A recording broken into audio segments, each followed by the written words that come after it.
Hello students, welcome to my digi classrooms powered by A1 toppers academy.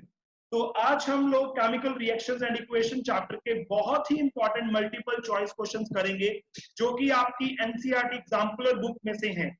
तो इस video को last तक देखना बिकॉज सारे ही क्वेश्चंस बहुत ही इंपॉर्टेंट हैं। बोर्ड्स एग्जाम के अंदर बहुत ही ज्यादा ये क्वेश्चंस को पूछा जाता है और इवन एनटीएससी के एग्जाम्स के अंदर भी ये क्वेश्चन की बहुत ज्यादा वैल्यू है। Now we are going to start with the first question. First question is which of the following is not a physical change? तो हमने बताना है कि इन चारों में से कौन सा चेंज फिजिकल नहीं है। First is boiling of water to give water vapors. Second is melting of ice to give water. Third is dissolution of salt in water. And fourth is combustion of liquefied petroleum gas. तो dear student, इसमें से अगर हम ध्यान से देखें तो जो फर्स्ट, सेकंड एंड थर्ड ये तीनों के तीनों ही फिजिकल चेंज हैं। And combustion of liquefied petroleum gas ये केमिकल चेंज है बिकॉज लिक्विफाइड पेट्रोलियम गैस के अंदर जो सबसे चीफ कॉन्स्टिट्यूएंट होता है दैट इज मीथेन। और जब हम मीथेन को ऑक्सीजन की प्रेजेंस में बर्न करते हैं तो वो हमें टू यूजफुल प्रोडक्ट्स देता है that is called as carbon dioxide and water. तो जो कार्बन डाइऑक्साइड एंड वाटर है ये केमिकल प्रोडक्ट्स हैं जो केमिकल रिएक्शन के बाद ऑब्टेन हुए हैं। That is why combustion of liquefied petroleum gas is a chemical change, so it is not a physical change. So option D is correct. Second, the following reaction is an example of, इसमें हमें क्या given है, ammonia को जब हमने oxygen की presence में burn किया तो इसने क्या दिया है, इसने बनाया है नाइट्रोजन ऑक्साइड प्लस वाटर। तो ये किस रिएक्शन की एग्जांपल है तो हमें इसके बारे में बताना है स्टूडेंट्स। तो बेसिकली अगर हम ध्यान से देखें तो ये किसकी एग्जांपल है, इसके अंदर डिस्प्लेसमेंट भी हो रही है। आई थिंक सो इसके अंदर आपको लग रहा होगा कि ये डिस्प्लेसमेंट भी है और इसको अगर आप ध्यान से देखें तो ये रिडॉक्स रिएक्शन भी है। कॉम्बिनेशन तो नहीं है बिकॉज कंबाइन तो नहीं हुए और न्यूट्रलाइजेशन भी नहीं है क्योंकि न्यूट्रलाइजेशन में एसिड और बेस रिएक्ट होकर सॉल्ट एंड वाटर बनाते हैं। तो ये एक डिस्प्लेसमेंट और रिडॉक्स रिएक्शन है जिसमें नाइट्रोजन ने ऑक्सीजन को गेन करके नाइट्रोजन ऑक्साइड बनाया। On the other hand oxygen ने अपना एक ऑक्सीजन लूज किया और हाइड्रोजन से कॉम्बिनेशन हुआ तो वो रिड्यूस हुआ है। So substance oxidize and reduce takes place simultaneously, so it is a redox reaction. Now we move on to the third question. Our third question is which of the following about the given reactions are incorrect? तो इनमें से कौन सा incorrect है? इसमें हमें क्या given है, इसमें हमें given है कि जब आप आयरन को वाटर से रिएक्ट करवाते हैं तो वो बनाता है iron oxide and it releases the hydrogen gas. तो इसमें क्या आंसर आएगा स्टूडेंट्स, हम ध्यान से देखें तो आयरन ने ऑक्सीजन को गेन करवाया है तो आयरन ऑक्सीडाइज हुआ है, वाटर ने ऑक्सीजन को लूज किया है तो वाटर रिड्यूस हुआ है। और अगर हम ध्यान से देखेंगे तो यहाँ पे जो वाटर है वो ऑक्सीडाइजिंग एजेंट है या रिड्यूसिंग एजेंट है, ये आपको ध्यान से देखना होगा। एज यहाँ पे जो वाटर है उसने खुद को इटसेल्फ क्या करवाया, उसने खुद को इटसेल्फ रिड्यूस करवाया तो वो एक ऑक्सीडाइजिंग एजेंट होगा। तो it means option 1, second and fourth, first second and fourth option is correct और वो सी पार्ट आएगा, तो C part is the correct answer. Fourth, which of the following are exothermic process? तो इनमें से कौन से ऐसे प्रोसेस है जिनके अंदर हीट रिलीज आउट होती है? First is reaction of quicklime with water, तो क्विकलाइन एंड वाटर की reaction, dilution of an acid जब हम एसिड में वाटर डालते हैं। Third is evaporation of water. Evaporation of water is not exothermic students, and sublimation of camphor is also not exothermic. So first and second is the exothermic process, so option A is the correct answer. Now fifth question is we have a 3 beakers labelled as A, B and C. तो तीनों के अंदर आपने 25 ml को water लिया है, आपने सब में a small amount of NaOH, anhydrous, CuSO4 and NaCl were added to the beaker A, B and C. तो A बीकर में आपने सोडियम हाइड्रोक्साइड ऐड किया, B बीकर में आपने copper sulphate and C beaker में आपने सॉल्ट डाला है sodium chloride. It was observed that when that there was an increase in the temperature. तो ये देखा गया कि सबके अंदर टेम्परेचर का इंक्रीज हुआ of the solution containing in the beaker A and B, whereas in the case of beaker C the temperature of the solution falls. उसमें टेम्परेचर सोल्यूशन का फॉल हुआ। तो which of the following statement is correct? तो हमें बताना है कि इनमें से कौन सी स्टेटमेंट करेक्ट होंगी।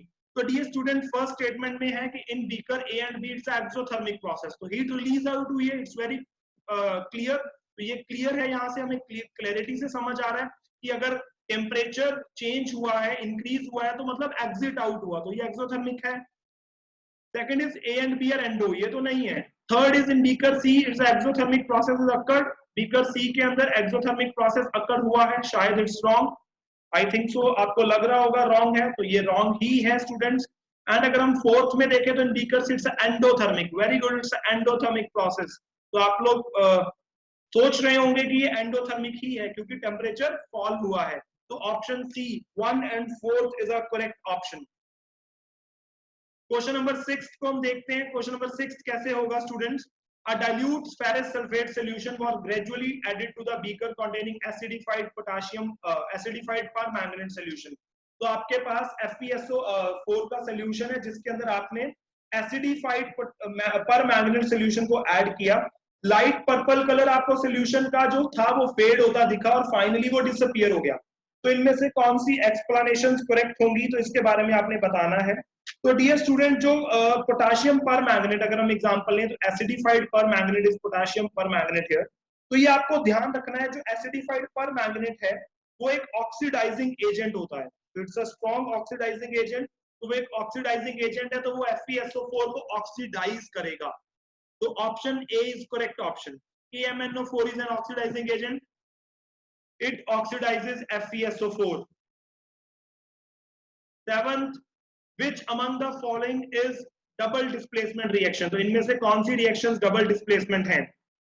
तो इसमें हम क्या करेंगे स्टूडेंट्स? तो हमारे पास there are 4 reactions given. lead plus copper chloride give rise to form lead chloride plus copper.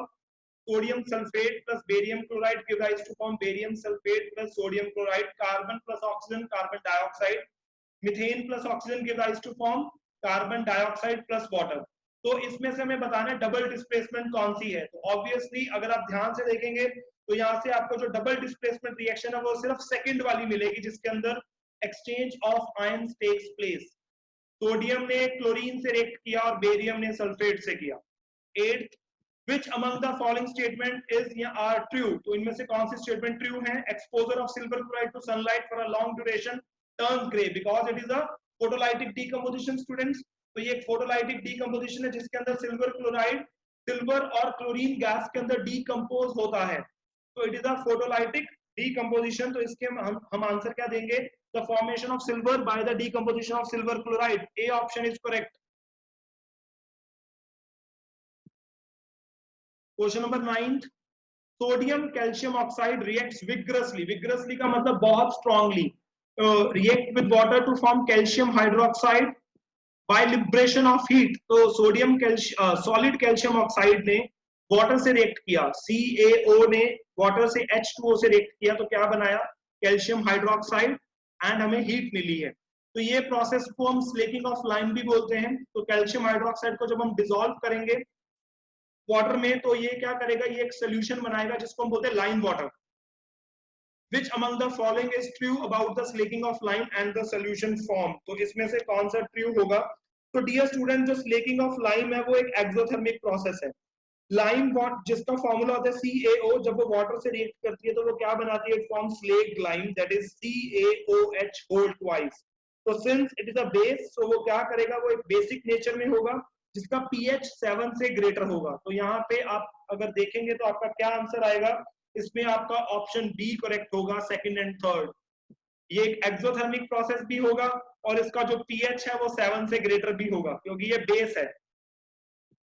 10th question, pH क्या होता है? तो अगर आप सोच रहे हैं तो pH क्या होता है तो मैं आपको इसके बारे में बताऊंगा।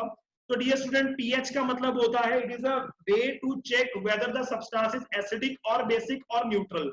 Even with the help of pH हम उसकी लेवल ऑफ एसिडिटी और बेसिसिटी भी चेक कर सकते हैं कि वो कितना स्ट्रॉन्ग एसिड है और कितना वीक एसिड है। तो अगर उसका pH 7 से ज्यादा है तो वो बेस होगा, 7 से कम है तो एसिड होगा, और अगर 7 होगा तो वो न्यूट्रल होगा।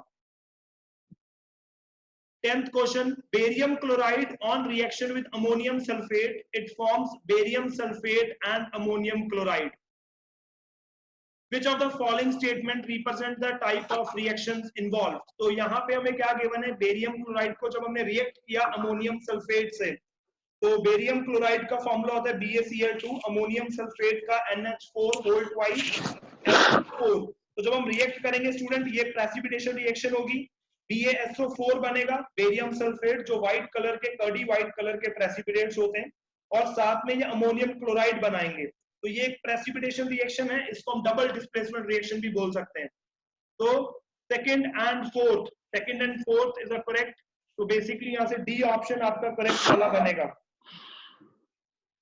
Now we move on to the 11th question students. 11th question में क्या है, अगर आप ध्यान से देखें तो हमें इसमें क्या बताया गया, electrolysis of water is a decomposition reaction. As we know that it is a electrolytic decomposition. Mole ratio of hydrogen and oxygen gas liberated during electrolysis of water is. अगर आप लोगों ने एनसीईआरटी क्वेश्चंस किए तो आपको पता होगा, उसमें ये क्वेश्चन आया था कि amount of hydrogen gas is double the amount of oxygen क्यों मिलती है जब हम वाटर को डीकंपोज करते हैं। तो स्टूडेंट्स इसमें हम यही आंसर बताते थे कि जो हाइड्रोजन और ऑक्सीजन है वो 2:1 में प्रेजेंट है। ओके, तो यहाँ पे भी आप लोग क्या बताएंगे कि मोल रिएक्शन क्या होगी H2 और O2 की 2:1। B is correct answer. Which of the following is an endothermic process? तो इनमें से कौन से एंडोथर्मिक प्रोसेस हैं? एंडोथर्मिक का मतलब क्या है, किसके अंदर हमें हीट को एंट्री करवानी पड़ रही है। First is dilution of sulfuric acid, second is sublimation of dry ice, third is condensation of water vapors, and fourth is evaporation of water. तो अगर आप ध्यान से देखेंगे dear students, sublimation of dry ice और इवेपोरेशन ऑफ वाटर ये endothermic हैं, because evaporation के टाइम पे भी कोई भी सब्सटेंस हीट को गेन करता है इवेपोराइज होने के लिए, और सब्लिमेशन में भी क्या होता है, कोई भी सब्सटेंस सॉलिड से डायरेक्टली गैस या गैस से डायरेक्टली सॉलिड स्टेट में आने के लिए उसको हीट गेन या लूज गेन करनी पड़ती है। तो sublimation and evaporation both are endothermic process. Now we move on to the 13th number question. In the double displacement reaction between the aqueous potassium iodide and aqueous lead nitrate, a yellow color precipitates of lead iodide is formed. While performing the activity, if lead nitrate is not available, which of the following we can use in the place of lead nitrate? तो dear student, जो lead acetate है वो soluble है water में, okay? तो lead acetate is soluble in water, और जो उसका solution होता है with potassium iodide वो भी हमें yellow color के precipitates देता है। तो we will give the answer is B option, lead acetate. It's basically आपको लर्न करना होगा, इसको समझना होगा। और लेड सल्फेट को हम क्यों नहीं यूज कर सकते, बिकॉज ये इनसॉल्युबल है वाटर में। अमोनियम एंड पोटेशियम नाइट्रेट भी सेम है। Next 14th number question, which of the following gases can be used for the storage of fresh sample of an oil for a long time? तो इनमें से हम कौन सी gases को use कर सकते हैं स्टूडेंट्स? नाइट्रोजन तो अभी आपको पता होगा बिकॉज ये डेंसिटी को भी प्रिवेंट करती है। तो नाइट्रोजन के साथ हम सेकंड गैस और कौन सी यूज कर सकते हैं, that is helium. Helium and nitrogen both, so option D is correct here.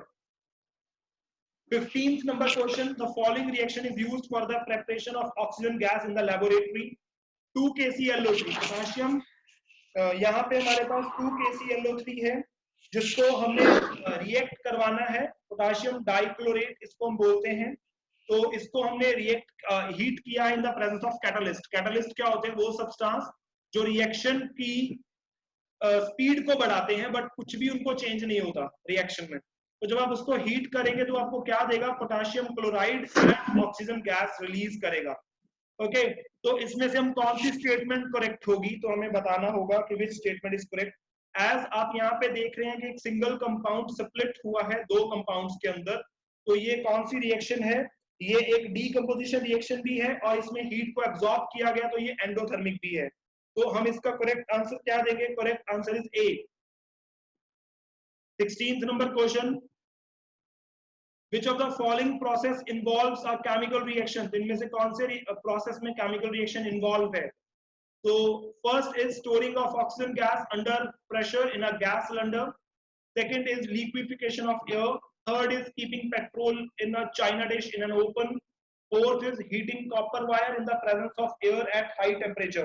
तो हमें बताना है कि इनके अंदर केमिकल रिएक्शन किसमें इन्वॉल्व है। तो इसमें जो केमिकल रिएक्शन डियर स्टूडेंट्स आएगी that is option number D. जब हम हीट करेंगे कॉपर वायर को in the presence of oxygen तो ये बनाएगी copper oxide, Cu plus O2 gives rise to form 2CuO. Question number 17. In the following chemical reaction, the abbreviations represent the correct state of the reactant and product involved at reaction temperatures. तो हमें बताना है कि कौन सी abbreviation यहाँ पे correct है। तो dear student, hydrogen gases form में है, ऑक्सीजन भी गैस फॉर्म में है, तो ये तो करेक्ट होगा क्योंकि फर्स्ट नहीं आएगी, लिक्विड और लिक्विड लिया है इन्होंने। ओके, तो अगर हम देखें तो यहाँ पे जो करेक्ट ऑप्शन आएगा that is D, 2H2 plus O2 it gives rise to form water vapors। Vapours मिलते हैं हमें, तो वो गैसियस फॉर्म है, तो बाद में वेपर्स को कंडेंस करके हम लिक्विड में कन्वर्ट करते हैं। Which of the following are combustion reaction? तो combustion reactions कौन सी होंगी? combustion reactions हमें इसमें बताना है। कॉम्बिनेशन, सॉरी, कॉम्बिनेशन रिएक्शंस कौन सी होती है जिसमें कोई भी दो सब्सटेंस कंबाइन होके सिंगल प्रोडक्ट देते हैं? तो आपको यहाँ से क्लियरली विजिबल है second and third. It means option number D is the correct option here. Option D is the correct option here. So thanks for watching this video.